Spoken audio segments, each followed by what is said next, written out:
The Call of the Wild.Jack London 5 of 20. 여러분 안녕하세요. 야성의 부름 20편 나눠 읽기 5번째 시간입니다.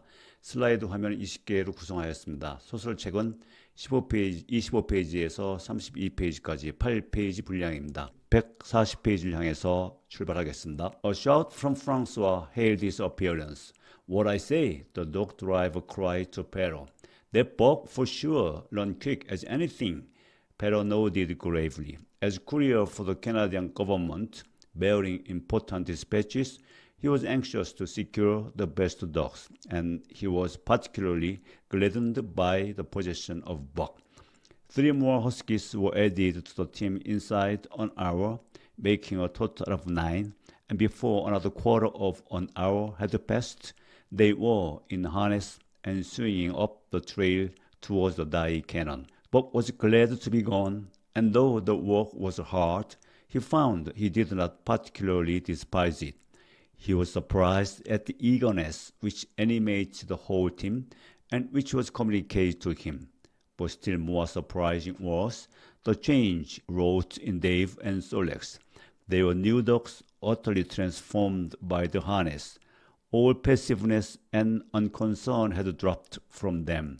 They were alert and active, anxious that the work should go well, and fiercely irritable with whatever, by delay or confusion, retarded that work. The toil of the traces seemed the supreme expression of their being, and all that they lived for, and the only thing in which they took delight. Dave was wheeler or sled dog. Pulling in front of him was Bob, then came Solex. The rest of the team was strung out ahead, single file to the leader, which position was filled by Spitz. Buck had been purposely placed between Dave and Solex so that he might receive instruction. Apt scholars that he was, they were equally apt teachers, never allowing him to linger long in error and enforcing their teaching with their sharp teeth. Dave was fair and very wise. He never nipped Buck without cause, and he never failed to nip him when he stood in need of it. As Francois whip-backed him up, Buck found it to be cheaper to mend his ways than to retaliate. Once, during a brief halt, when he got tangled in the traces and delayed the start, both Dave and Solex flew at him and administered a sound trouncing. The resulting tangle was even worse, but Buck took good care to keep the traces clear thereafter. And ere the day was done, so well had he mastered his work, his mates about ceased nagging him. Francois' whip snapped less frequently, and Perrault honored Buck by lifting up his feet and carefully examining them. It was a hard day's run up the cannon, through ship camp, past the scales and the timberline, across glaciers and snowdrifts hundreds of feet deep, and over the great Chilkoot Divide, which stands between the salt water and the fresh, and guards forbiddingly the sad and lowly north. They made good time down the chain of lakes which fills the craters of extinct volcanoes, and late that night pulled into the huge camp at the head of Lake Bennett, where thousands of gold seekers are building boats against the breakup of the ice in the spring. Buck made his hole in the snow and slept in the sleep of the exhausted just, but all too early was rooted out in the cold darkness and harnessed with his mates to the sled. That day they made 40 miles, the trail being packed.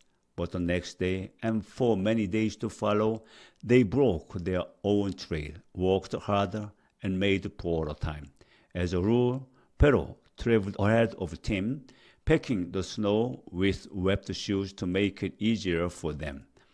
Francois, guiding the sled at the gee-pole, sometimes exchanged places with him, but not often. Perrault was in a hurry, and he prided himself on his knowledge of ice, which knowledge was indispensable, for the fall ice was very thin, and where there was swift water, there was no ice at all. Day after day, for days unending, Buck toiled in the traces. Always they broke camp in the dark, and the first gray of dawn found them hitting the trail with fresh miles reeled off behind them. And always they pitched camp after dark, eating their bit of fish and crawling to sleep into the snow. Buck was ravenous. The pound and a half of sun-dried salmon, which was his ration of each day, seemed to go nowhere.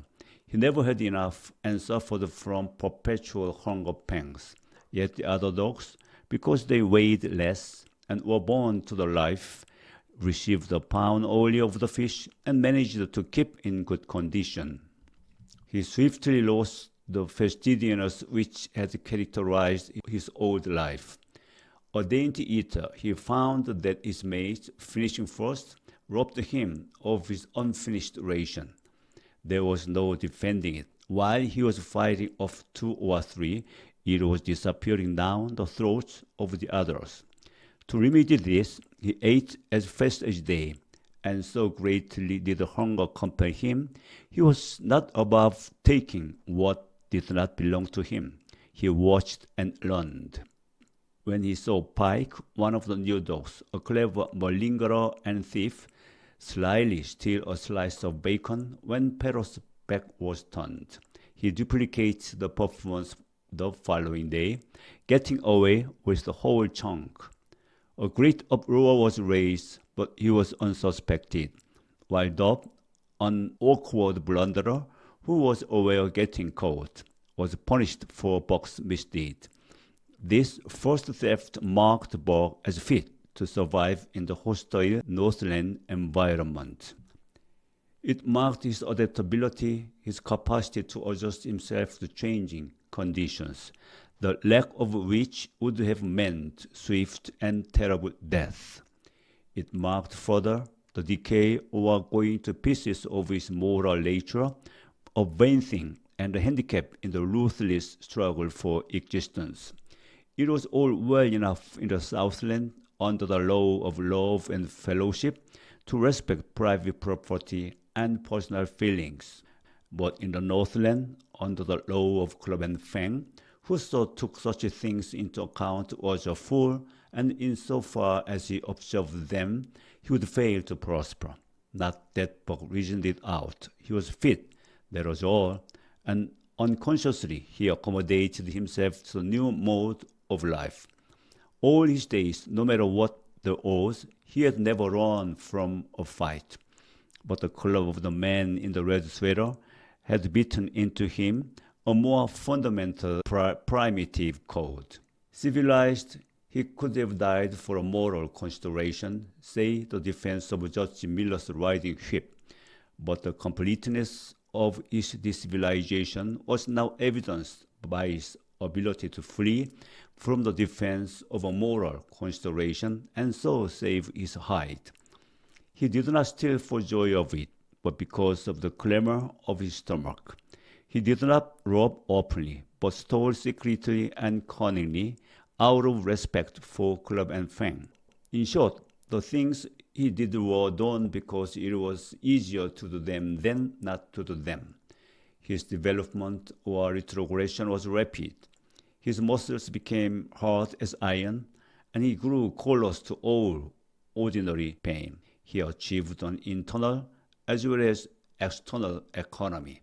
He could eat anything, no matter how loathsome or indigestible, and once eaten, the juices of his stomach extracted the least particle of nutriment, and his blood carried it to the farthest reaches of his body, building it into the toughest and stoutest of tissues. Sight and scent became remarkably keen, while his hearing developed such acuteness that in his sleep he heard the faintest sound and knew whether it heralded peace or peril. He learned to bite the ice out with his teeth when it collected between his toes, and when he was thirsty and there was a thick scum of ice over the water hole, he would break it by rearing and striking it with stiff forelegs. His most conspicuous trait was an ability to sense the wind and forecast it a night in advance. No matter how breathless the air when he dug his nest by tree or bank, the wind that later blew inevitably found him to leeward, sheltered, and snug. And not only did he learn by experience, but instinct long dead became alive again. The domesticated generations fell from him. In vague ways, he remembered back to the youth of the breed, so time the wild dogs ranged in packs through the primeval forest and killed their meat as they ran it down. It was no task for him to learn to fight with cut and slash and the quick wolf snap. In this manner, had fought forgotten ancestors. They quickened the old life within him, and the old tricks which they had stamped into the heredity of the breed were his tricks. They came to him without effort or discovery, as though they had been his always. And when, on the still cold nights, he pointed his nose at the star and howled long and wolf-like, it was his ancestors, dead and dust, pointing nose at the star and howling down through the centuries and through him. And his cadences were their cadences, the cadences which voiced their ooh, and what to them was the meaning of the stiffness and the cold and dark. Thus, as token of what a puppet thing life is, the ancient song surged through him, and he came into his own again. And he came because man had found the yellow metal in the north, and because Manuel was a gardener's helper whose wages did not lap over the needs of his wife and divers small copies of himself.